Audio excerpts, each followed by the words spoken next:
In terms of mentorship, you have to identify a problem and then you approach your mentor or you approach your boss. Is that, I think I can do this. I have the skills. You don't have to be scared. You don't have to be afraid. We don't really have to sit down for miracles to happen. Miracles, I think, don't even happen anymore, do they? Finding a mentor. Sometimes, you have to just be your own mentor. Yeah. Sometimes you're walking and you're talking to yourself. Someone sees you as if you're mad, but you're talking to yourself. Ygln went quiet for some time, and then Gloria got in touch with me. That, hey, what's up doing with Ygln? So she took me through how it's a big project, how we can support the youth. Even though we knew all this, but sometimes you need someone to spark you up. You know what you're doing is right, but sometimes you need someone to also spark you up. So it's important that you find yourself a mentor as well. And let's create opportunities with the little things that comes our way. And in no time, we will just be out there. So I think youth leadership, how we should be able to be accountable to ourselves. In politics, that mentor that is picking you has an agenda for you before he has picked you. Now you are under their control. Sometimes you want to do something, you can't. Because this person says this, you can't do it. You are tied up. For someone to rise to the top, there's always a big one behind that person. Even when I was going for my contest, I wasn't qualified. They just took one call, allowed the girl to go, and that was it. And now that man has become like, if I have to do everything to please him, whether good or not.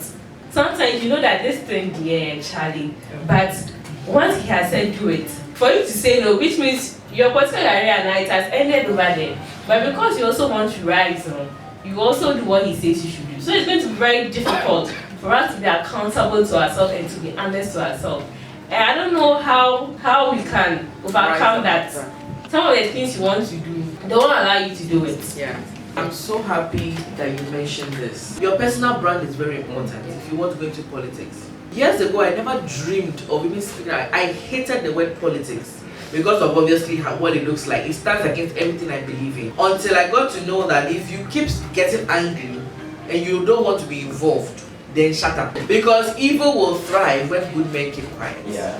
Don't be so in a hurry to be into politics that you're willing to sell your soul. But there's something in you that somebody else, a leader, is looking out for. But my question is, can I vouch for you? Can I cut my head for you, dear? If I cut my head, I won't waste it. Build a character, build a brand, and wait for the future. I get it, so don't give up. If you know you don't support, please quit now.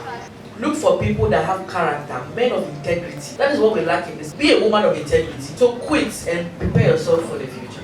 Okay?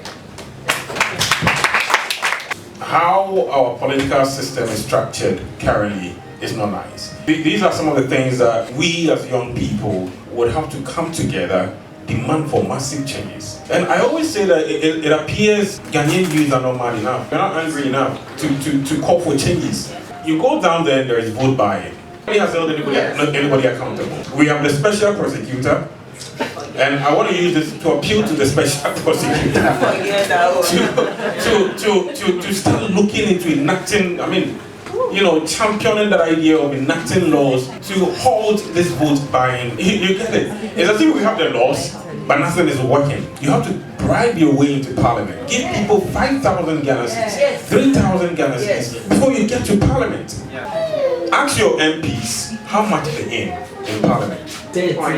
So let's round it up to 15,000 a month. Yes. Now, earning 15,000 a month, you buy yourself into parliament. Say you spend like 1 million, let's say 1 million Ghana cedis and get into parliament. Remember, when you become a member of parliament, part of your salary goes to your party. Yeah. Yes. You don't have all the 15,000. Yeah. So assuming 3,000 goes to your party, you have 12,000. You get to the constituencies, the money is gone.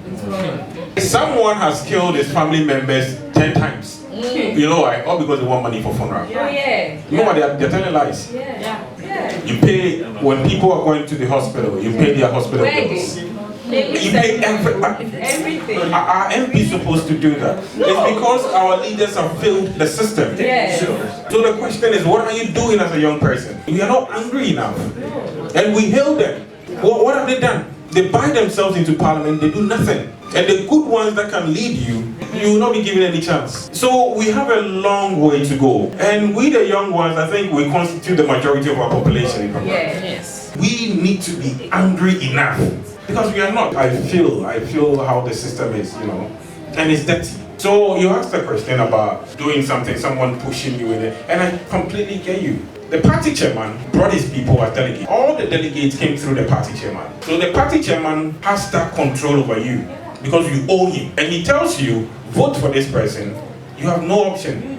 You do it. Sometimes I wonder if they really understand the consequences of vote buying. And I know they do, but everybody's protecting their seat. So they will do little, they will do nothing. Where are they getting the monies from? You earn 15,000. Where are you getting all those monies from? To buy yourself into parliament. Recently I heard that the special prosecutor arrested someone, I think it has to do with vote buying and all that. And later on probably some people, even young people, were pressuring the special prosecutor why he did that and that they should leave him alone. The man should be allowed to do his work. So young people, we need to be angry enough, to request for changes in our body politics and in the constitution.